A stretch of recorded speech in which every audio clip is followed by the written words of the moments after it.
وہ میں پڑھ رہی تھی اس میں ہوں، پڑھ گیا ایک ہاں صحیح ہے اچھا پھر پڑھتی جی وَأَنزَلْنَا مِنَ الْمُعْصِرَاتِ مَاءً ثَجَّاجًا اور بھی ڈالے مَاءً ثَجَّاجًا لِنُخْرِجَ بِهِ حَبًّا وَنَبَاتًا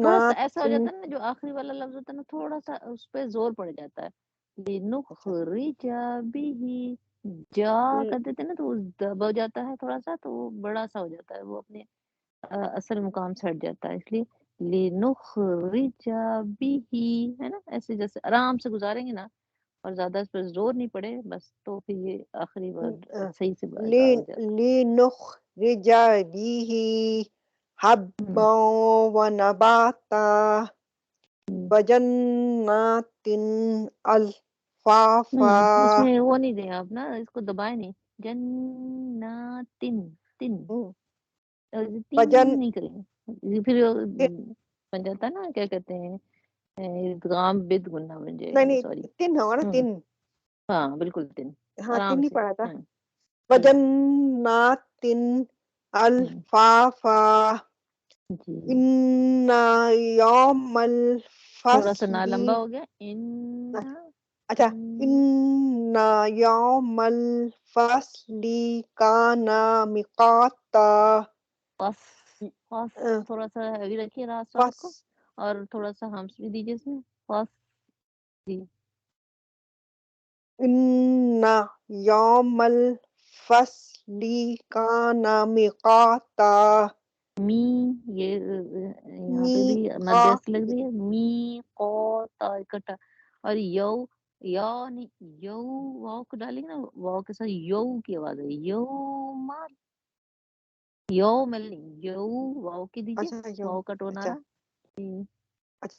إِنَّ يَوْمَ الْفَصْلِ كَانَ مِيقَاتًا يَوْمَ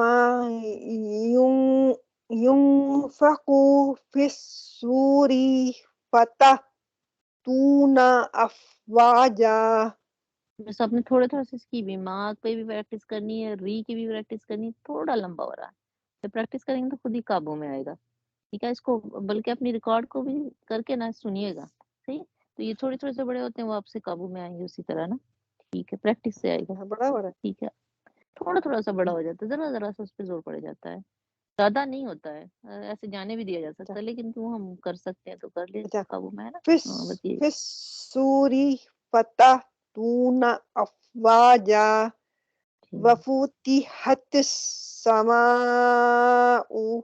فَكَانَتْ أَبْوَابًا واہ جیسے کرنا کا بھی ایسے جو فکانت فَكَانَتْ أَبْوَابًا اب اب اب واب أَبْوَابًا اب ہے نا یہ جو کلکلا میں رکتی ہے نا وہ ہوتا ہے اب ابھی صحیح آیا آپ کا بالکل أَبْوَابًا ویری گڈ وَسُيِّرَتِ الْجِبَالُ فَكَانَتْ لو بھی گیا سَرَابًا تھا تھوڑا سا آگے گیا ٹھیک ہے اب آپ نے اس پہ ضرور اپنی ریکارڈنگ سنیے گا ٹھیک ہے نا پھر آپ کا قابو میں آ جائے گا جبالو فکانت لو ہو جاتا ہے جِبَالُ فَكَانَتْ سَرَابًا ماشاءاللہ جزاک اللہ الخیر انشاءاللہ آج تھوڑی جلدی ہمیں مچے گی ٹائم تھوڑا ہے میٹنگ 6:30 بجے میری ہے اور 7 بجے بھی ہے دیکھتے ہیں اس کا کیا نکلتا ہے جی پچھلی آیتیں ہم ضرور دیکھ لیتے ہیں اور اگلی آیت سے اس کو جوڑنا بھی ہے کیونکہ اگلی بھی بہت اہم ہے میرے قرآن کی بہت اہم جو ہے موڈ پہ ہم لوگ آئے ہوئے ہیں اور اب احکامات شروع ہوں گے تو انشاءاللہ اس کی بھی ڈسکشن ہوگی تھوڑی تھوڑی سی جلدی جلدی سے ہم پچھلا دیکھ لیتے ہیں پچھلا ہم 60 دیکھتے ہیں 160 کو بتانا کوئی پسند کرے گا اسلحہ کس کی اسلحے کی بات کر رہے تھے اور دونوں بلکہ ایک ہی ساتھ بھی بتایا جا سکتا ہے 60 اور 61 اور 62 بھی سارا ایک ساتھ جی اب کچھ تھوڑا سا 160 میں ڈال نہ لیجیے تھا یہ ترجمہ کر بتا وہ بتا دو تفسیر. ہاں ہاں بتا دیں. مطلب ہے کہ یہاں توبہ کی بتائی ہے کہ توبہ کے جو ہے نا وہ لوگ جن لوگوں نے توبہ کر لی، مطلب جنہوں نے یہ غلط کس کام چیز کیا سے تھا، توبہ ہو رہی ہے؟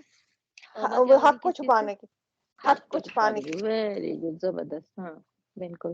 جن لوگوں نے حق کو نہیں چھپایا تھا تو اس سے پھر اس کی توبہ کر لی اور پھر اس نے اصلاح کر لی اور اس جو حق کو جو چھپایا تھا اس کو بیان کر دیا.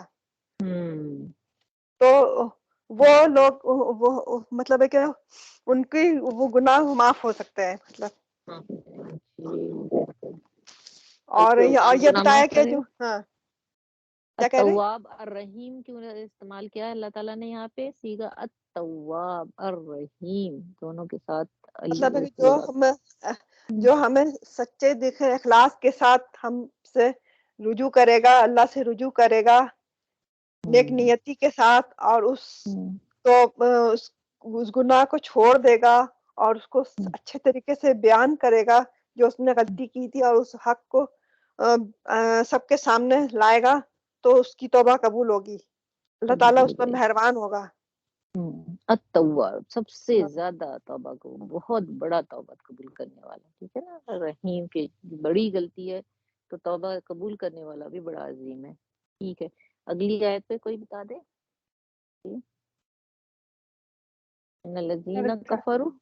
جی اور اس کا ہے کہ جن لوگوں نے کفر کیا، یعنی وہی پیچھے سے ہی آ رہا ہے 159 سے، کہ جن لوگوں نے جو ہے وہ چیزیں چھپائیں، حق بات کو جو ہے وہ چھپایا، تو وہ لوگ اگر کفر کی حالت میں مر بھی جاتے ہیں تو ان کے اوپر اللہ بھی لعنت کرتا ہے اور فرشتے بھی لعنت کرتے ہیں، اور تمام لوگ جو ہے یہاں پر مومنین کو لیا گیا کہ جو مومنین ہیں وہ بھی جو ہیں وہ اس پر مطلب لعنت کرتے ہیں. اور اسے نیکسٹ میں اور اس کے نیکسٹ میں بھی یہی مطلب اس کے ساتھ ہی کنٹینیوٹی سے جا رہا ہے کہ اور وہ ہمیشہ جو ہے جب تک تا قیامت حشر کے دن تک جو ہے وہ ان پر جو ہے وہ لعنت جو ہے وہ کرتی کی جاتی رہے گی. مطلب جو ان کی سزا ہے جو کچھ ہے وہ مطلب بار بار ان پر جو ہے وہ ہوتا رہے گا نا. اسی سزا میں ڈالے جائیں، کبھی ہلکا نہ کیا جائے گا. اور کوئی کچھ بتانا چاہے گا اس کے علاوہ؟ کسی کے ذہن میں اور آ رہا تو ضرور بتائیں. شبانہ اور شازیہ کچھ آ رہا ذہن میں آپ لوگوں کو اس کے علاوہ؟ جس طرح یہ ہمیشہ سے ہم لوگ بھی پڑھتے آئے ہیں کہ اگر جیسے کوئی غلط کام کرے گا تو اس کے پیچھے جتنے لوگ اس کو دیکھ کے غلط کام کریں گے تو سارا گناہ اس پہ جاتا رہے گا. تو یہاں پہ یعنی انہوں نے جو کفر کیا یا برے کام کیے تو اللہ تعالیٰ کی لعنت ہے نا ہمیشہ ان پہ پڑتی رہے گی. یہ چھپایا تھا، ایک نے چھپایا تھا نا کسی نے، تو ہاں دوسرا جو عالم وہ کھڑا ہو کر بتاتا نہیں اس نے چھپا دیا، چھپایا ہے. اب تو اللہ تعالیٰ شاید اس پوری قوم کو ہی معاف کر دیتے ہیں نا. جی بڑی اچھی بات کی آپ نے. اچھا اس میں ایک اور بات جو ہمارے اس جو سچویشن میں سمجھنے کی ضرورت ہے، جو ہم ویسٹ میں رہتے ہیں اس لیے، ٹھیک ہے نا. عموماً یہ ہوتا ہے کفار کو یہ حرکت کرتے ہیں تو یہ جہنمی ہوں گے، بچوں کے دلوں میں بھی آ جاتا ہے، اور ہم شاید آیتیں بھی کچھ ایسی آ جاتی ہیں. تو اس کے لیے ہم جو ہے بچوں کو بڑا احتیاط رکھیں گے کہ یعنی جانے جو کفر پہ جاتا ہے اس کا معاملہ اللہ کے ساتھ ہے، ٹھیک ہے. کیا پتا اس کو ہمیں پکڑ لیا جائے اور وہ بخشا جائے، ٹھیک ہے. اور یہ بھی پتا نہیں ہے کہ وہ کس وقت اس نے توبہ کر لی یا کس وقت اس نے ایمان لیا، اس کے اندر ایمان تو نہیں جاگا. وہ ابھی ہم ایک بچی کا کر رہے ہیں، ریورٹ ہو رہی ہے، آمنہ کو بتا، آمنہ کی بلڈنگ میں رہتی ہے، تو اس وہ مطلب ہو رہی ہے. تو اس وقت جو تھے ہماری کل میٹنگ تھی تو وہ بتا رہے تھے امام صاحب، جیسے کہ اگر آپ ایمان لے آئے ہیں اور اپنا چھپانا چاہتے ہیں تو چھپا بھی سکتے ہیں، ٹھیک ہے. آپ کو کسی مسئلہ ہے ابھی چینج نہیں کر سکتے، کچھ اور ہے چل رہا ہے تو آپ اس کو چھپا بھی سکتے ہیں، ہائڈ کر سکتے ہیں. تو کہتے ہیں کہ ایک خاتون یہاں پہ ایمان لے کر آئی، صرف میرے کہتی کہ میں محفل میں بھی نہیں لاؤں گی، خاموشی سے وہ اس نے ایک شہادت پڑھا اور کہتی ہیں کئی سالوں تک اس نے چھپایا. اب اس نے جو ہے اس کو مطلب فارم وغیرہ فل کروایا اور اعلان کیا نا. تو اس کا مطلب ہے کہ ہمیں پتہ نہیں ہوتا کس کی کیا حالت ہے، اور ہم شاید وہ اس نے گناہ کوئی کیا اور اس پر ہم نے لعنت بھیجی، تو پھر کون وہ شاید بخشا جائے اور آپ لعنت بھیجنے والے جو ہے وہ اللہ کے آگے مجرم بنے. تو اس لیے اس کو یہ کام بڑا سوچ سمجھ کے کرنا ہے. یعنی اللہ تعالیٰ بھیجتا ہے، فرشتے بھیجتے ہیں، اللہ کو پتا ہے، فرشتوں کو پتا ہے، نبی کو بھی پتا ہے، تب یہ وثوق سے. لیکن ہمارے لیے وثوق سے کہنا کہ کسی کو کہ اس نے جو کفر کیا ہے اور ہم اس پہ لعنت بھیج دیں، یہ ہمیں بہت احتیاط سے، ٹھیک ہے نا. حضرت عمر کے زمانے میں تک، یعنی تیسرا دور حضور صلی اللہ علیہ وسلم کی بات ہے نا، تیسرے دور تک بھی یہ ہوتا رہا کہ ائمہ کرام قنوت نازلہ پڑھ کر، قنوت نازلہ ایک ہمارے حسن المسلم ہے، بڑی ساری آج اس کے ریفرنس دوں گی، وہ بک بڑی امپورٹنٹ ہے جو آپ لوگوں کو سب کو دی ہوئی دعا کی، اس میں بھی موجود ہے کہ وہ جو ہے قنوت نازلہ، ٹھیک ہے، قنوت نازلہ پڑھ کر کے کفار پر بد دعا کرتے تھے. اور قنوت نازلہ اس کفار پہ ضرور کیا جائے گا جو بہت ظالم ہوگا. جیسے ابھی قنوت نازلہ ہر عالم کہہ رہے ہیں کہ پڑھنا چاہیے، یہ دور ہے کیونکہ ہم نے اسرائیل پر لعنت بھیجنی ہے، کیونکہ وہ بالکل ہر طرح سے ہو گیا ہے کہ وہ کفر سے واپس نہیں آ رہے ہیں، وہ بہت بڑے ظلم کر رہے ہیں. تو اس طرح سے اللہ تعالیٰ سے مدد مانگ کر قنوت نازلہ پڑھ کے نبی صلی اللہ علیہ وسلم بھی کفار سے کفار کے اوپر تقریباً مہینہ جنگ بدر سے پہلے انہوں نے قنوت نازلہ پڑھ کر کے ان پر کفار پر لعنت بھیجی ہے، ٹھیک ہے. تو ایسے موقع پر جب کہ ائمہ کرام، علماء کرام جب ثابت کر دیں کہ بھیجنا ہے تو پھر بھیجا جائے، ٹھیک ہے. اچھا جی، کیونکہ اس کا یہ نہیں پتا، صرف ایک ہی بات ہوتی ہے کہ یہ علم نہیں، دلوں کے وید اللہ کو اللہ کو پتا ہے، ہم دل چیر کا نہیں دے سکتے، اس کا خاتمہ کس پہ ہو رہا ہے، اس لیے ہم اس پہ لعنت نہیں بھیجیں گے، ٹھیک ہے. پھر حضور صلی اللہ علیہ وسلم کے پاس ایک اور جو مومن ہو، ٹھیک ہے، اس پہ لعنت اگر کیسے بھیجی جاتی ہے. عموماً ایسا ہمارے سامنے میں معاملہ آ جاتا ہے، اس لیے میں اس کو ڈھونڈا، مجھے یاد نہیں آ رہی تھی، پر یہ مجھے مل گئی نا.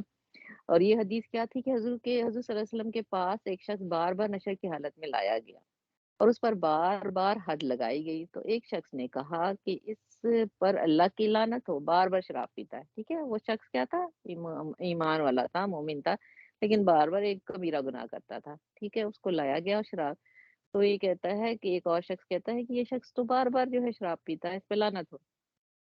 تو پھر حضرت صلی اللہ علیہ وآلہ وسلم نے فرمایا اس پر لعنت نہ بھیجو، اللہ اور اس کے رسول کو دوست رکھتا ہے. یہ نہیں کسی کو پتا تھا، ہے نا، کہ دیکھنے والا تو یہ دیکھ رہے تھے شراب پی رہا، اس کو وہ 70 کوڑے اتنا کچھ لگتے ہیں نا میرا خیال ہے، اور اس کو حد لگ رہی ہے اور اس پہ لعنت بھیج دیا. تو رسول صلی اللہ علیہ وسلم نے کہا نہیں، یہ تو اللہ اور رسول سے محبت کرتا ہے، تو بہت بڑی اندر چیز ہے جو کہ آپ کو پتہ ہی نہیں ہے. تو اس سے ثابت ہوتا ہے کہ جو شخص رسول اور اس سے دوستی رکھتا ہے اس پہ لعنت نہیں بھیجی جاتی. لیکن ہمیں کیا دیکھنا ہے کہ ہمیں اندر کا علم نہیں، کسی کے دل کے اندر کیا ہے، اس لیے لعنت نہیں بھیجنی. اور یہ چیزیں ہم نے بلکہ کنوے کرنے والی بات ہے، یہ ساری سوچنے والی بات ہے، بتانے والی بات ہے کہ کوئی برا کام کر رہا ہے تو ہمارے دل میں کیا ہونا چاہیے، اس کے لیے صرف ایک ہی ہونی چاہیے، اللہ تعالیٰ سے ہدایت دے، بجائے اس کے کہ ہم یہ کہیں کہ اس پہ لعنت ہو، ٹھیک ہے. اب 163 اور 65 تک میں نے دیکھا، دیکھیں 63 اور 64 اس وقت دیکھ لیتے ہیں. 163 میں ہے انشاءاللہ، وَإِلَٰهُكُمْ إِلَٰهٌ وَاحِدٌ، اور تمہارا معبود الہ، تمہارا معبود الہ واحد، ایک معبود ہے.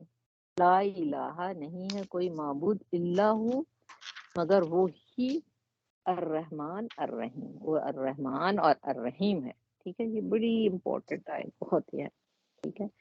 یہ چھوٹی سی آیت ہے اور یہ بھی حسن المسلم میں، اور یہ یاد کرنی آپ نے، اس کے بارے میں کچھ باتیں میں آپ کو بتاؤں گی جس سے آپ کا دل چاہے گا اسے یاد کر لیا جائے.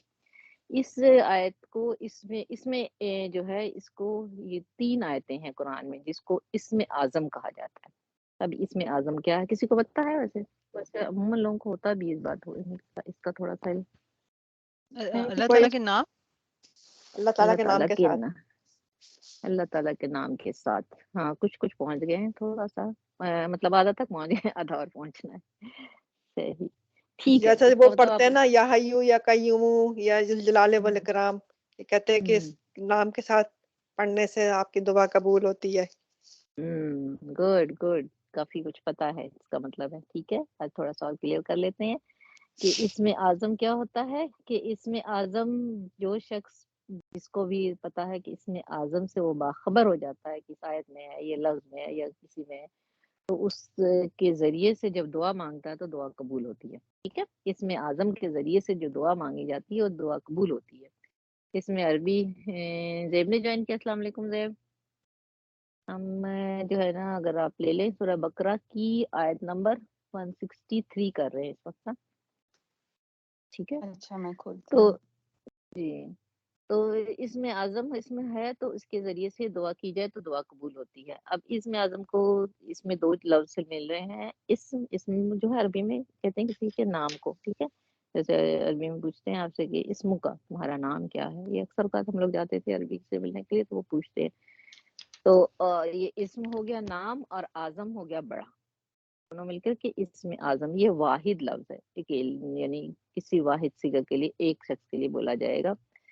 اور اس کے میں سے متعلق یہ ہے کہ تھوڑا سا یعنی کہ اس میں اعظم سے متعلق یعنی بہت سیدھی طریقے سے جیسے ہائی لائٹ کر کے ہم نہیں بتا سکتے کہ یہ اس میں اعظم ہے. ٹھیک، اس میں سب میں تھوڑا تھوڑا اختلاف ہے اور متشابہات ہم نے پڑھ رکھے تھے تو اسی قسم کی یہ بات ہے. لیکن پھر بھی علماء جو ہیں اس پر کچھ نہ کچھ بات کرتے ہیں. ٹھیک ہے، جیسے اس میں اعظم ہم لے لیتے ہیں اللہ لا الہ الا هو. آیت الکرسی جو ہے اس کو بھی اسم اعظم کہتے ہیں. تو کچھ علماء کہتے ہیں کہ اللہ اسم اعظم ہے اور کچھ کہتے ہیں هو القیوم اسم اعظم ہے. دونوں مطلب رائے یہ ہے، اللہ بھی ہے هو القیوم بھی ہے. ٹھیک ہے، یہ بھی ہو سکتا ہے. اچھا، ایک روایت جو تھی جس میں ایک دعا تھی جس میں اسم اعظم تھا اور اسے پڑھی گئی. ٹھیک ہے، اس پہ بڑی اچھی روایت ہے تو یہ بھی سن لیتے ہیں. بریدہ اسلمی رضی اللہ تعالیٰ عنہ سے روایت ہے کہ نبی صلی اللہ علیہ وآلہ وسلم نے ایک شخص کو ان کلمات کے ساتھ دعا کرتے سنا. ٹھیک ہے، کلمات کیا تھے یہ بھی موجود ہے حسن المسلم میں. ٹھیک ہے، ساری ہائی لائٹ کیجیے گا، میں آپ لوگوں کو شیئر بھی کر دوں گی. ٹھیک ہے، اللہم انی اسألک بانی اشہد انک انت اللہ لا الہ الا انت احد الصمد الذی لم یلد ولم یولد ولم یکن لہ کفوا احد. یہ دعا اس نے پڑھی. ٹھیک ہے، اس شخص نے دعا مانگی تو اس پر رسول صلی اللہ علیہ وآلہ وسلم نے فرمایا قسم ہے اس رب کی جس کے قبضے میں میری جان ہے، اس شخص نے اللہ سے اس کے اسم اعظم کے وسیلے سے دعا مانگی ہے. تو اس کا مطلب ہے رسول صلی اللہ علیہ وسلم نے یہ نہیں بتایا کہ یہ اسم اعظم ہے. ٹھیک ہے، کہا اس نے یہ جو پوری دعا ہے اس کو اسم اعظم کے وسیلے سے اس نے دعا مانگ لی ہے. تو یہ بھی جب بھی اس کے ذریعے سے دعا کی گئی اس نے وہ دعا قبول کی اور جب بھی اس کے ذریعے سے کوئی چیز مانگی گئی اس نے دے دی. تو اسم اعظم کے ذریعے سے دعا قبول ہوتی ہے اور وہ جو دعا کی جاتی ہے وہ اللہ تعالیٰ اس کو عطا کر دیتا ہے. اچھا، اب یہ جو ہے یہ تین آیتیں کہہ رہی تھی میں کہ قرآن میں موجود ہے. اس کے لیے حدیث جو ہے وَإِلَٰهُكُمْ إِلَٰهٌ ایک یہ ہے اور دو اور ہے. ٹھیک ہے، تینوں کو دیکھ لیتے ہیں. یہ ہے حدیث ہے حضرت حضرت اسما بنت یزید رضی اللہ تعالیٰ عنہ سے روایت ہے کہ رسول صلی اللہ علیہ وآلہ وسلم نے فرمایا اللہ کا عظیم ترین نام اسم اعظم ان دو آیتوں میں ہے. ایک تو یہ بتا رہے ہیں وَإِلَٰهُكُمْ إِلَٰهٌ واحد اور تمہارا معبود صرف ایک ہے معبود. ٹھیک ہے، یہ ترجمہ بھی اس میں ہے. اور دوسری آیت جو ہے سورہ العمران کی پہلی آیت ہے. ٹھیک ہے، الف لام میم سے وہ شروع ہوتا ہے. الف لام میم بھی اس میں شامل ہے. اللہ لا الہ الا هو الحی القیوم. یعنی یہ دوسری آیت جو ہے نا آیت الکرسی سے ملتی جلتی ہے لیکن آیت الکرسی یہاں ذکر نہیں ہے. لیکن آیت الکرسی بھی اس میں اعظم ہے. کہا جاتا ہے کہ وہ شاید اس کی اور حدیث میں یہ ہوگا لیکن اس حدیث میں اس کا ذکر نہیں. اس میں سورہ العمران کا ذکر ہے. ٹھیک ہے، اور تیسری آیت جو ہے وہ سورہ طٰہٰ کی ہے. وَأَنَاتِ الْوُجُوهُ لِلْحَيِّ الْقَيُّومِ. ٹھیک ہے، حی القیوم اس میں لفظ ہے اس لیے یہ تین آیتیں جو ہیں ٹھیک ہے اس کو کہیں گے اسم اعظم. اور یہ اسم اعظم اس لیے اس کو پڑھنا، اس کو پڑھ کر کے وسیلہ بنانا، دعا مانگنا دعا قبول ہوتی ہے. اس لحاظ سے یہ سورہ بہت اہم ہے، یہ آیت بہت اہم ہے. ٹھیک ہے، اور ہم نے دیکھا اب یہ قرآن کا ہم تقریباً سورہ بقرہ کا ہم تقریباً نصف پہ پہنچ گئے. نصف پہ پہنچ گئے تو نصف پر پہنچنے سے پہلے تھوڑی سی اہم چیزیں ہیں جو ہم نے جاننی ہے. ایک تو ہم نے دیکھا تھا متشابہات، یعنی 3 طرح کی آیتیں جو ہے قرآن میں ہوتی ہیں. 2 تو اہم ہے، تیسری بھی آ جاتی ہے، بار بار ہی آ رہی ہوتی ہے. ایک تو متشابہات آپ نے دیکھا تھا، ٹھیک ہے، کہ جس کے معنی ہمیں سمجھ میں نہیں آتے، اور کچھ معنی جو ہیں اس کے پوشیدہ رکھے گئے ہیں، اور کچھ اس کے جو ہے مشاہدات بھی، اس طرح کی چیزیں بھی پوشیدہ رکھی گئی ہیں، متشابہات. وہ ہم نے 1-2 آیتیں پڑھی بھی ہیں، اپنی سورہ بقرہ میں ہی پڑھی ہیں، ٹھیک ہے. اور مقطعات کہ یہ ہے الف لام میم ہاں میم، یہ ساری جو جس سے 8-9 صورتیں، جو شاید 11 صورتیں شروع ہوتی ہیں اس سے، ٹھیک ہے. یہ حروف مقطعات، یہ بھی اس میں قرآن میں ہے موجود. اور اب آج ہم تیسری آیت کا جو ہے وہ انشاءاللہ کچھ مطلب یہاں سے شروع ہوگا سلسلہ. آج نہیں آ رہی ہے لیکن اس کے بعد سے شروع ہو جائے گا، ٹھیک ہے. ہاف کے بعد سے، یہ 19ویں رکوع ہم شروع کر چکے ہیں، تو اس کے بعد سے یہ شروع ہو جاتا ہے محکمات کا. اب یہ دیکھ لیتے ہیں محکمات کیا ہے. محکمات میں یہ ہے کہ وہ یعنی کہ تقریباً 19 سے لے کر 4 رکوع تک محکمات آئیں گی. یہ میرا خیال ہے 19واں ختم ہو جائے گا تو اس کے بعد سے شروع ہو جائیں گی. اور اس میں کیا ہوتا ہے محکمات میں؟ شرعی حکم، ٹھیک ہے، عبادات کے بارے میں احکامات دیے جائیں گے. جو احکامات میں کچھ واجبات ہوں گے، واجب ہوگا، کچھ حلال ہوگا، حرام ہوگا، یہ سارے احکامات دیے جائیں گے. نماز، روزہ، اس طرح کے احکامات بھی آئیں گے. احکام شریعہ بھی آئے گا. اور شریعہ میں خاص طور پہ جو اس سورہ بقرہ میں ہے وہ شوہر اور بیوی کے تعلقات پر ہوگا، کیونکہ ابتدائی بالکل بنیاد ہے اسلامی معاشرے کی. تو اس پہ بہت ساری آیتیں آئیں گی، اور کچھ فیملی لاز کی یہ آیتیں جو ہے نا، اس پہ جو آئیں گی وہ آگے جا کر بھی آئے گا. سورہ جو ہے مائدہ میں بھی جا کر کمپلیٹ ہوتا ہے.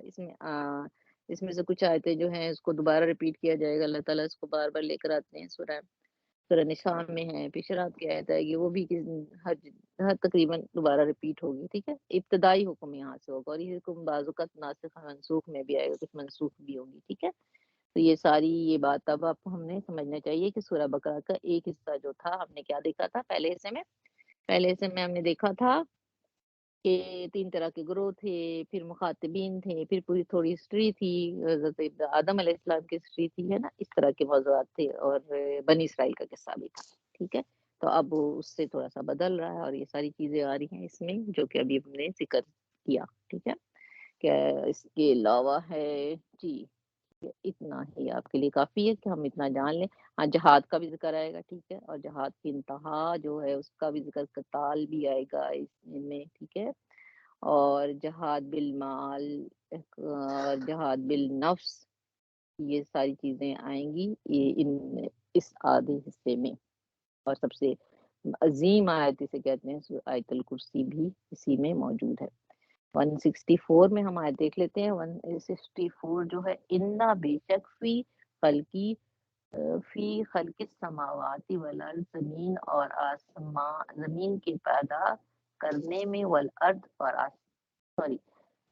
آسمان کے پیدا کرنے میں، والارض زمین کے، واختلافی اور ایک دوسرے کے پیچھے آنے میں، اللیل والنہار رات اور دن کے، والفلک اور کشتیوں، اور ان کشتیوں میں، التی جو تجری چلتی ہے، فی البحر سمندر میں، بما اس کے ساتھ، جو ینفع الناس نفع دیتی ہیں لوگوں کو، وما اور جو انزل اللہ نے اتارا ہے، من السماء آسمان سے، من ماء پانی، فاحیا پھر زندہ کیا، فاحیا وہ احیی القیوم کا یہی ہے، یہ دونوں کا مخرج ایک ہی ہے. واحیا پھر زندہ کیا، بہل ارض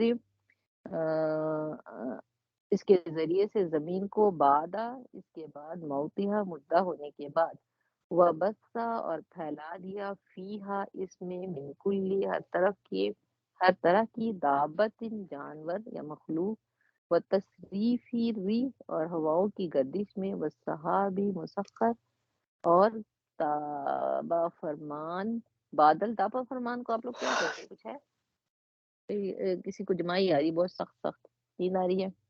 والسحابی مسخر، ٹائم سونے کا ہوگا نا. والسحابی مسخر، تابع کے لیے آپ لوگ کوئی لفظ بولیں گے؟ اور